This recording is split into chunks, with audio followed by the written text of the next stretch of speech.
சிவாய நம. திருச்சிற்றம்பலம்.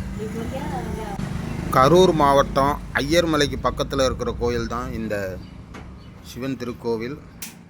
சிவாயம் சிவபுரீஸ்வரர் திருக்கோவில். இங்கே அம்பாள் பெரிய நாயகி சமேத சிவபுரீஸ்வரர் இருக்காங்க.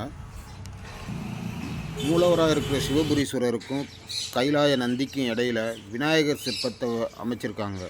மூலவர் இந்த கோவிலில் உக்கிரமாக இருப்பதால் விநாயகர் அவரோட தாக்கத்தை குறைக்கிறதுக்காக இவ்வாறு அமைக்கப்பட்டதாக இந்த தலபுராணம் கூறுவது. இந்த கோயிலில் ஒவ்வொரு மாதமும் அஷ்டமி நாளையில் பைரவருக்கு மிகப்பெரிய யாகம் நடைபெறுகிறது. இந்த சிவாயம் திருக்கோயிலில் கள ஆய்வு செய்தபோது கோபுரத்தின் 2வது மாடியில் சுமார் 29,000க்கும் மேற்பட்ட சுருணை ஓலை சுவடிகள் ஆவணங்கள் குவிந்து கிடப்பதை அங்கே கண்டுபிடிச்சிருக்காங்க.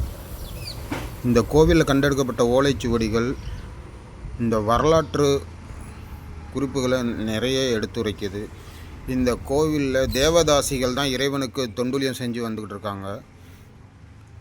கச்சி, மருது, பாப்பா, குட்டி, ராமி, கருப்பி, சின்னி, கொழுந்தி, மீனாட்சி, காமாட்சி, முறைச்சி, கச்சி இப்படின்னு பல தேவதாசிகள் இந்த கோயிலில் திருப்பணி செஞ்சுருக்காங்க. இவங்களுக்காக 3 காணி நிலத்தை தானமாக வழங்கப்பட்டது. அப்புறம் இவங்க தேவதாசிகள் நடனம் போடும்போது இவங்களுக்கு மேலக்காரர்கள் தனியாக அவங்களுக்கு நியமிக்கப்பட்டாங்க. அவங்களுக்கும் நிலங்கள் வழங்கப்பட்டிருக்கு. அவங்கள பற்றின குறிப்புகளை இந்த ஓலைச்சுவடிகள் மூலமாக அறிய முடியுது. இந்த கோவில் தேவஸ்தான கருவூலத்திலேருந்து இந்த கோவிலுக்கு கோமாளி பாறை, திம்மம்பட்டி, ரெட்ரித்தாம்பட்டி, மேல்மாடு, பெருமாப்பட்டி பல ஊரில் இருந்து அரிசி, நெல், தேங்காய், வாழைப்பழம், உணவுப் பொருள், மாட்டுக்கொம்பு, பணம், இளநீர், ஆணிரைகள், எண்ணெய் வித்துக்கள், ஆபரணங்கள் இப்படின்னு பல பொருளை உபயோகமாக வழங்கியிருக்காங்க இந்த கோயிலுக்கு.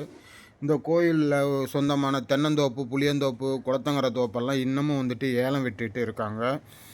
இதுலேருந்து கிடைக்கிற நெல், கம்பு, எள்ளு, துவரை, சோளம், வரகு, ஆமணக்கு இதெல்லாம் வச்சு வருமானமாக இந்த கோயிலில் பெறப்பட்டுக்கிட்டு இருக்காங்க.